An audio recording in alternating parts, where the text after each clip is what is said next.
Кими? Что с тобой? Шел нахуй! Эй, что орешь?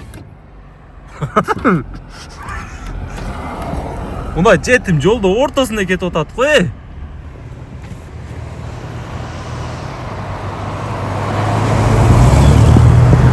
Жолдо ортосунда. Пошел нафиг дейт го мага. Эне түшүктүрүп чабайын бе жетимди. Алкаш окшойт. Мындай карасам адам экен, айнектен ачып, "Чё с тобой?" десем, "Пошо" дейт го мага. Москвада зээрикпейсиң да. Еще таксиде иштейсиң, таксиде зээрикпейсиң. Клиенттер чыгат, өзүнүн проблемалары менен, өзүнүн аягындагылар менен чыгып алып, бирөө сүйлөйт, экинчи сүйлөйт, үчүнчү сүйлөйт, музыка, блютуз. Короче, зээрикпейсиң да Москвада. Бирөө уруп кетсе не болот тугандар? Жолдо ортосунда кетип атат. Бир жакшыраак, бир тезирээк келип туруп, бир машина уруп кетсе өлдү да. В любом случае водитель неправ болот да.